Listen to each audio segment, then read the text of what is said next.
Happy New Year from all of us here at One Jets Drive. Coming up, we're going to talk about the Jets' final game of the 2025-26 season. That is in Buffalo this weekend. In fact, it is the Bills' final regular season game at Highmark Stadium. The Jets just want to finish the season on a high note. But we're going to talk about the Jets this week and then big picture organizationally heading into the offseason. Coming up with Baldy and Bart. We'll beat anybody in the world, and I think we're going to win next Sunday. It's picked off. Aaron Glenn. Jumbled and caught. Jumbo Elliott. One-handed catch. Chris Bart gets running loose. Rebound. Can't wait. Put your seatbelts on and get ready for the ride.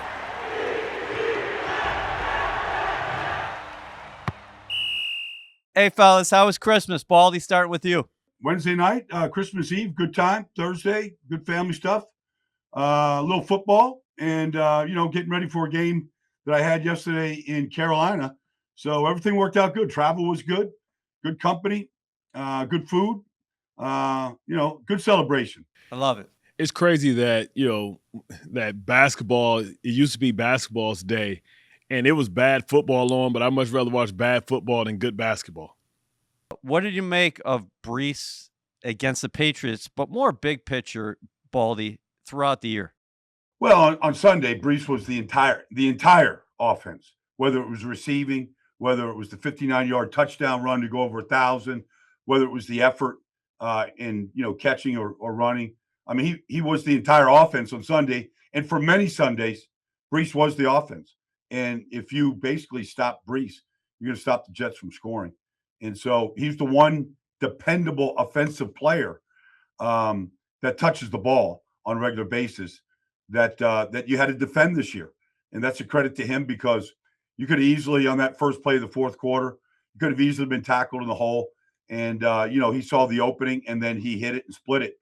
And that's a credit. But, Breece was, he stayed healthy all year and during some very lean times and quarterback play and all those kinds of other stuff. There's something to be said about being the MVP of this team, an awful season where you're the MVP of the team, offense, defense, everything. He was the star of the show. Bart, he's been the focal point throughout, especially since Garrett Wilson went to season-ending injured reserve, dealing with that knee injury, tried to come back, but still producing here, even though, to Baldy's point, the Jets are in their third quarterback, a rookie undrafted free agent out of Missouri. He's just started a couple games in the National Football League, and he's still getting it done. Yeah, I mean, I don't even know what prime Breece looks like because we've never seen the full potential Breece unleashed to its maximum potential. I don't even know what it looks like. Does it look like Christian McCaffrey? Does it look like Bijan Robinson? With a supporting cast and better quarterback play. Like, I don't know what it looks like, and I don't know, what decisions are going to be made if we're going to ever see that, or if, Breece takes his talent somewhere else, or they move on from Breece. They have a lot of decisions. Are they going to, commit to Breece long term, or are they going to allow him to walk, or are they going to tag him for 1 year? It's so many decisions, so many things that's going to have to be addressed. But, in a down year where, he was the focal point early in the season where they were taking some of his carries and giving it to Braylon Allen, we have to see, like, can Breece, ever get to what a couple of years ago fantasy owners thought he could be? I think it's there, but, he's at the midway point, I think, of his career, and, we have to try and see if he can get to that level. The official Jets podcast is presented by Kendra Scott, the jewelry company that's shining bright and doing good. Personalize your game day look by shopping spirited styles and so much more at your local Kendra Scott store or kendrascott.com, where team spirit meets personal style. Baldy, I think it's fair for Jets fans to wonder what could have been with that core four, if you want to call them, those draft picks from a few years ago when you're talking about Sauce Gardner, Garrett Wilson, Breece Hall, Jermaine Johnson, those four guys at the top of the draft, all obviously very talented ball players. Sauce Gardner goes to Indianapolis this year in a deal that brings back Adonai Mitchell and 2 first-round picks, one that continues to climb for the Jets as the Colts are out of the playoffs and lost again Sunday against the Jacksonville Jaguars. We talk about Breece. I thought Garrett Wilson, as I mentioned last week, was brilliant early in the season, unfortunately dealing with that knee injury. And then Jermaine Johnson out there gutting it out.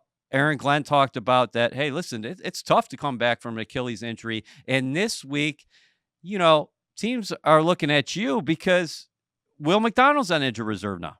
Look, I mean, health is a big part of this business. Everybody gets hurt. Everybody, tries to come back from injuries. I don't matter what the name of the back of the jersey is. Everybody gets injured. The Jets certainly had their share. They just couldn't keep that. They tried to keep the core together. But, when you get turmoil, you get changes, you get coaching changes, front office changes, players change. There's not the stability that you are looking for in order to kind of build together. And so, A.D. Mitchell looks like he could be a promising piece to the future, except he just ran into Christian Gonzalez yesterday, an elite corner. And the elite corner beat the receiver yesterday. Now, the quarterback can help that situation too. But all this stuff is going to continue to churn year in, year out until they get a quarterback, until they get a real quarterback. Like, you're just looking at the development of what, Tyler Shuck is in New Orleans and how many games they're winning right now and what it looks like when you get a real quarterback, a guy. And look, we never have enough of them in this league.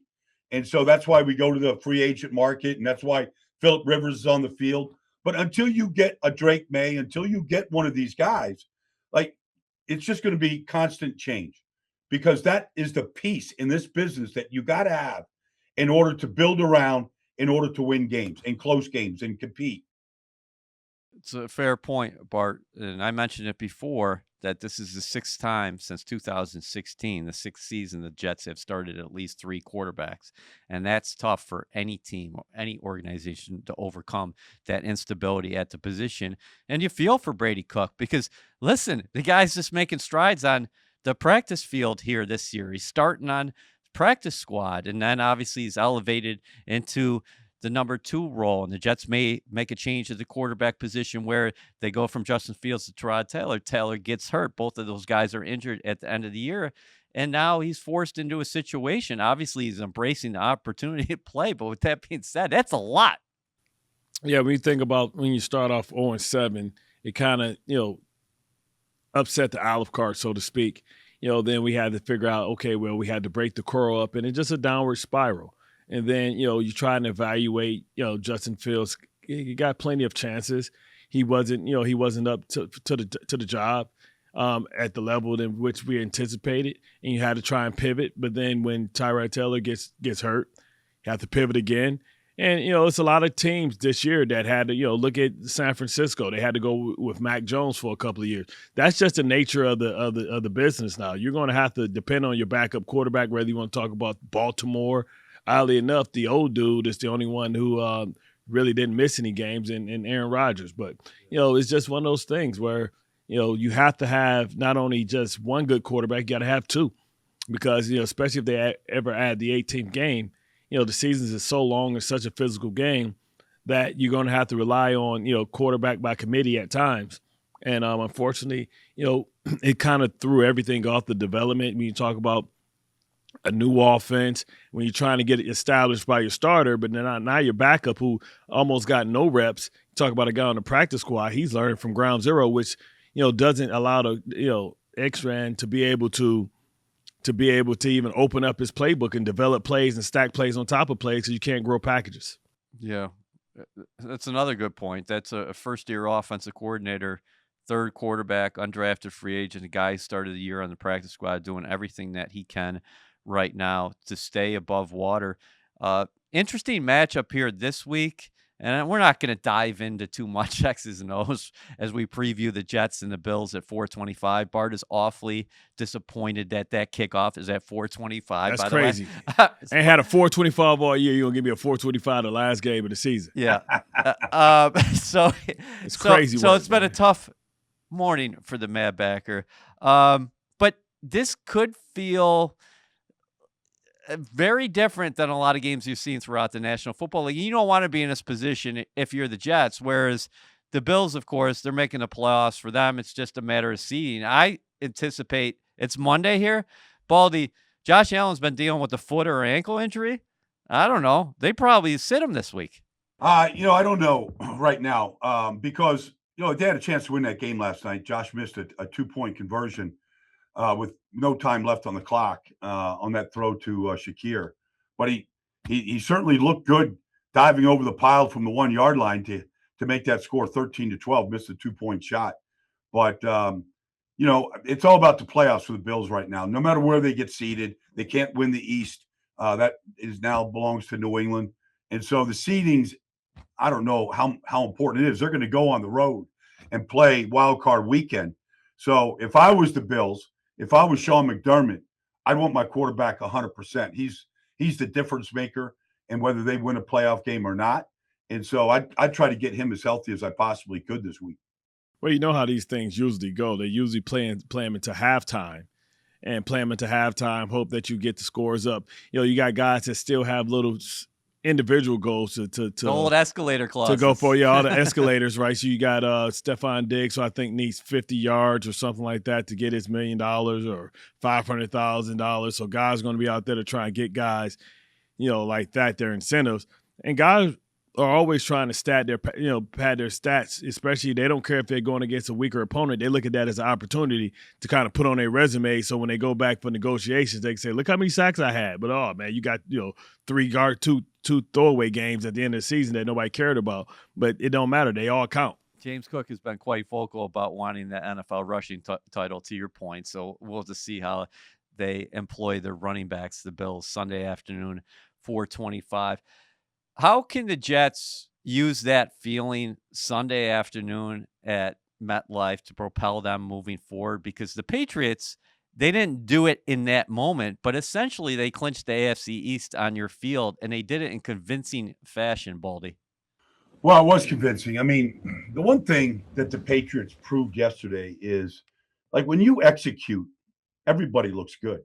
I mean, every single thing they do, the details, the execution is in the infinitesimal details that they execute with, whether it's a goal line play for a touchdown, to the tight end. I mean, everything they did was, I mean, you just don't see them beating themselves. And that's, Buffalo, look, they got a lot of pride. James Cook can win the rushing title, whether Josh plays or not. Those 5 offensive linemen are going to play.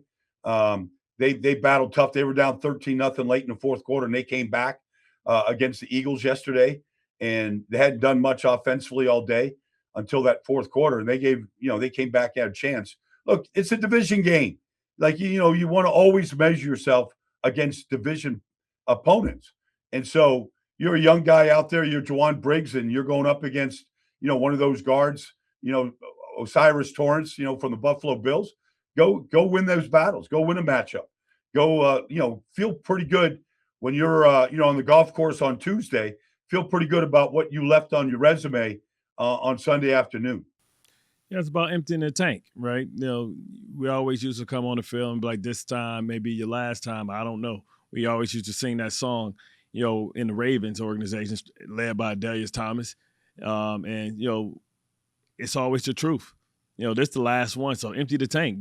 You can go heal. You got all the time to heal, to stretch, to relax, to go to vacation, to decompress. You're going to have 2-3 months when you get to figure out what's next.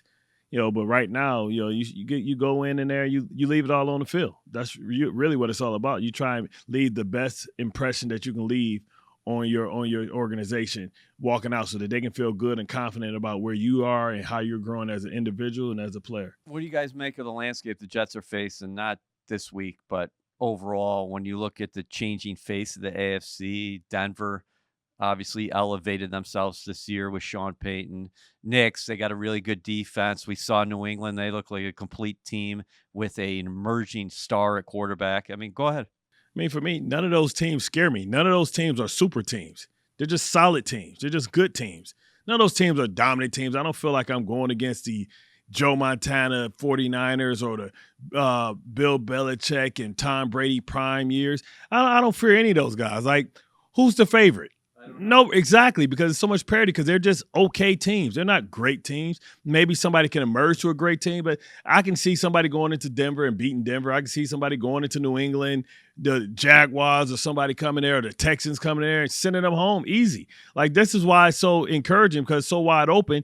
You just got to get your act together, Jets, and that may take, 50% turnover in this roster. Usually every year is 35%.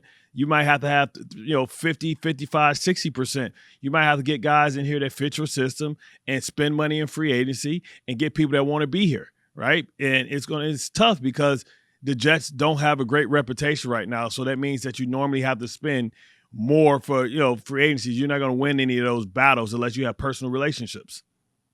That's an interesting take, a mouthful from the Mad Backer. But he says, Baldy, no elite teams. A lot of good teams in the AFC right now. No surprises on the horizon either as far as the AFC is concerned. Do you look at the conference and say there is an elite team? I don't think there's an elite team. I mean, if Houston scores 20 points, nobody's going to beat them because they have an elite defense. But when you're looking at what Bart's saying, a complete team, I don't see that. But what I do see is this.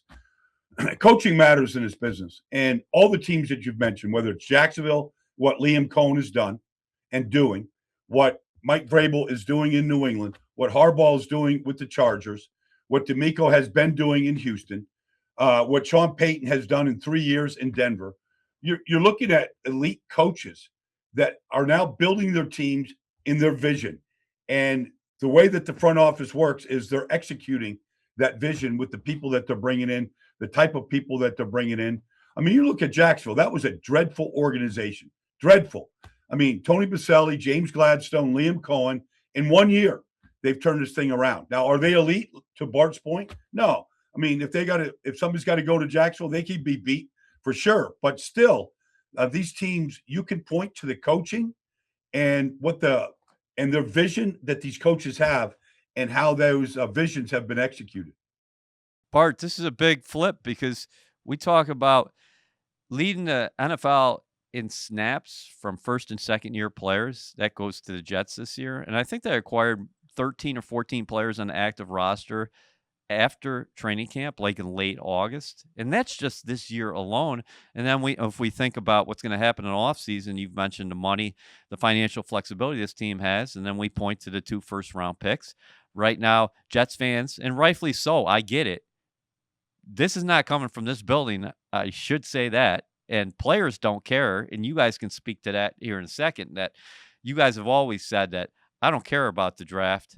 I mean, we got to go out there and put our livelihoods on the line each week, and we're trying to win. It doesn't matter as far as the players are concerned. But the fans, rightfully so, are watching Cleveland beat Pittsburgh, and they're saying, all right, we just moved up another spot in the draft positioning. And right now, if the season ended today, there's 1 week to go, the Jets are drafting 3rd overall. Exactly. I mean, that's good position as well because the team in front of you, the Giants don't need a quarterback, or we don't anticipate them wanting a quarterback. But that doesn't stop maybe Cleveland, from using their 2 first-round draft picks. So this is kind of where you have to think about it. We don't know what next week is going to do. Can the Raiders beat Kansas City? Maybe. They may have a big enough disdain to pull something out. Geno got injured, I think, banged up or concussion or something happened to him in the game. But, you're right there. And, we all know there's no secret that you need a starting quarterback in this league, a future quarterback in this league. And I don't know if you do that through free agency or if you do that through the draft or both. And, the closer you are, the less draft capital you have to give up to get to where you want to go.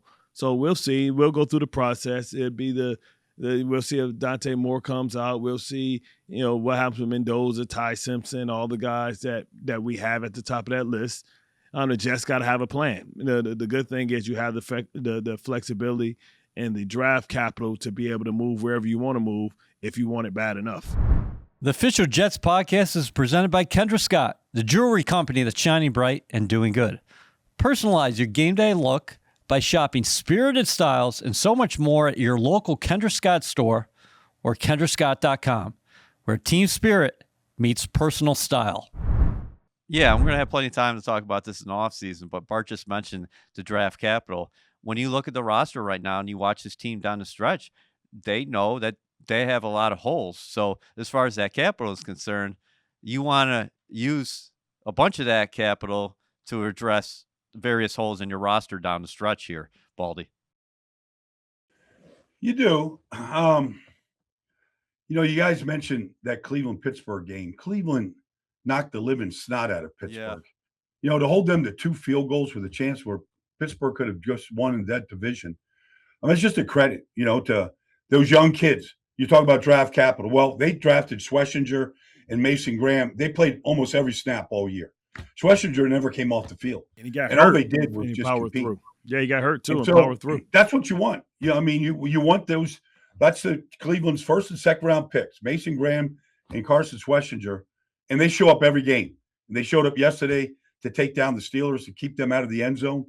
Whether it's Shador, whether it's the tight end, whether it's the running backs. I mean, their rookie class probably played more rookie snaps than any other team this year and maybe in a long, long time. And that's what you hope your rookie class can do. Help you come in and start building for the future. And you can see the building block by the effort, by the continual growth, and by how they perform at the end of the season, even though, the record says your season's long gone. That's a brilliant point. I do want to say that, it's tough for the Jets right now because you lined up against the Patriots without A.Z. Thomas, who was starting at outside cornerback after Sauce Gardner was traded, without Kiko Mayanoa, who was getting plenty of snaps in base at the linebacker position, without Mason Taylor, who is one of this team's most productive offensive players. Let's point out number 70, though. Bart, how much have you enjoyed watching Armon Mimu this year? And is he a foundational piece for you big time as you move forward? I mean, you already know the answer for that, so thanks for the John Stockton assist. I mean, he was the only one that was showing the fight and the passion that you want to see. I appreciated the passion in him getting into altercations on the field because it meant something to him. And at the end of the day, you had a divisional opponent that you are supposed to have disdain for trying to run the score up on you. You should take that personal. So, of course, he's absolutely – I think he solidified himself as the best offensive lineman that we have on this team, not taking a slight at Fashanu, but I just like the physicality a little bit more that Mimu brings, and he's only scratching the surface. Now let's see how we address this offensive line going forward, but they definitely have a leader. So that's what I wanted to say. Obviously, he is part of the foundation, but he seems like he's part of the center. Like, that is a guy who's the mentality, the physicality, the want. That's everything you want in your locker room. Yeah, well, I mean, look, he's going to be a Pro Bowl player. He's going to be a perennial Pro Bowl player. If you look at the Patriots, their first pick was on Will Campbell. He's not on the field. There's no comparison between the way Mimu was played and Will Campbell's played. That's not to knock Will Campbell, but Mimu's been a better player. And that was sort of the debate, stacking the tackles in this past draft. But Armon Mimu is going to be a Pro Bowl player. He's going to be a core. And I don't know how many Pro Bowl players the Jets have drafted in recent years, but I think they've got that one right. And so every offensive line needs a leader. They need a dog. They need somebody that's kind of sets the tempo in practice every day, how you compete in the game. First time I met the kid this year was out an off-season practice, and he was the first one on the field, working on his sets by himself. Like, it's just one of those things that you remember. It's easy in the recall button right there. Like, that guy was the first one on the field the day I went out to watch him in practice. And it shows. It shows in his play and the pride that he plays the game with. Yeah, he's built different. He's old school. I think he's like you guys. I mean, he's a guy who's not going to take any nonsense out there. He's going to play through the whistle. He's going to stick up for everybody on his roster, and he's there to fight 15 rounds, Bart. Yeah, man. I mean, you like the fight, and he's not only just a right tackle that's the physicality that you want in the run game, but I think he's a above average and ascending pass protector as well. And you look at and Tippmann was in a new position for him. I think it helped Tippmann feel good that he had a guy that was playing at such a high level that he didn't have to worry about having to help and look over his shoulder to make sure he's not getting beat with inside moves and all those type of things. So, the future's bright. He's easily one of the top 2 or top 3 Jets throughout this season, I would say. How about Malachi Moore at the safety position? I ask you guys about him every week, but he's a guy who's buzzing all over the place. He finds the football. I know he makes mistakes as we go, but he's been asked to do a lot as far as the communication is concerned. He's taken on different roles throughout the year, and I think he's a guy you can count on as well, Baldy. Well, I mean, one thing about Malachi Moore, if he's making mistakes, he makes them full speed, and his tackling is crisp, and he's all over the field. So he's an easy guy to find. I mean, you just turn the tape on, pretty easy to find Malachi out there. And so he's gotten that opportunity. He had a lot of injuries at safety throughout the year. He's the one guy that has stepped up right now. And on the back end of your defense, you're only going to be as good defensively as the back end of your defense and your safeties. They miss tackles. They give up big runs. You miss whether it's coverages or not inability to stop the ball from going over your head. You give up big plays in the passing game.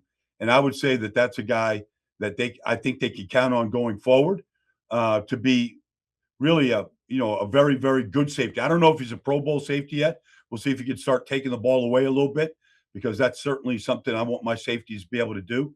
But I think the intrinsic ability to play the game and to play it fast, he shows that ability. Yeah, Bart, listen, not every one of your players is going to be all-star players, and we'll have to see how he develops over time, but he looks like a piece, a guy you're going to be able to count on. And when you're trying to build a culture as well, I'm looking at guys like Moore and Membu on the other side of the ball. Yeah, speed kills, and you want somebody that's decisive, aggressive, and you just have to learn how to show them how to harness that, how to cut down on the mistakes, be a high percentage decision maker. But what you've got so much film that now you know what he does well, what he doesn't do well, and you want to put him in positions where he can be successful, but also show him how to plug in the holes that we all have in our game when we come here as a young player, and to show improvement. And, the second year is always where the biggest growth comes from, because you're not fatigued from bowl games, you're not fatigued from training, combine, all that stuff. So, he should get right back to work, take a couple weeks off, get right back in the lab and try and improve himself so that he can be counted on, because they believe in him. He's going to be put in a position to play at a high level the next year. Hey, Baldy, Bart already had his New Year's resolution because he's been in the gym consistently. He's been keeping up with it. How are you going to celebrate New Year's, brother? New Year's to me overrated. It's very overrated. It's amateur hour. Yeah, that's I'm not going out into one of these clubs and banging pots and pans at midnight. But if you did, Baldy, it would be a scene. I've done all of that. I let everybody else go out there and create the nonsense. I'm very happy. If I'm watching the ball drop on TV at midnight, I'm happy. I don't think it's going to be anything crazy. It's football season. We're doing this thing, 24/7 until we get to Super Bowl Sunday. So I don't have any big plans at this point. But look, if I put a party hat on and throw a cocktail down at midnight, I'll be pretty happy. I love it. How about you? I'm usually asleep before midnight. Hey, we got a lot of college football this week. That's the good thing about New Year's. We're going to have a lot of good matchups.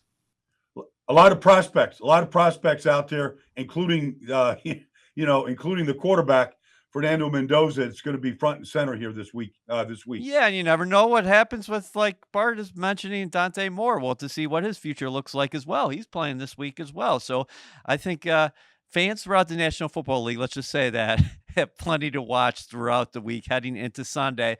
Albeit Bart Scott's going to be pissed off on Sunday. He's mad at you over at the National Football League. They still got time to fix it. We can play at 12:30. All right. Thanks, fellas.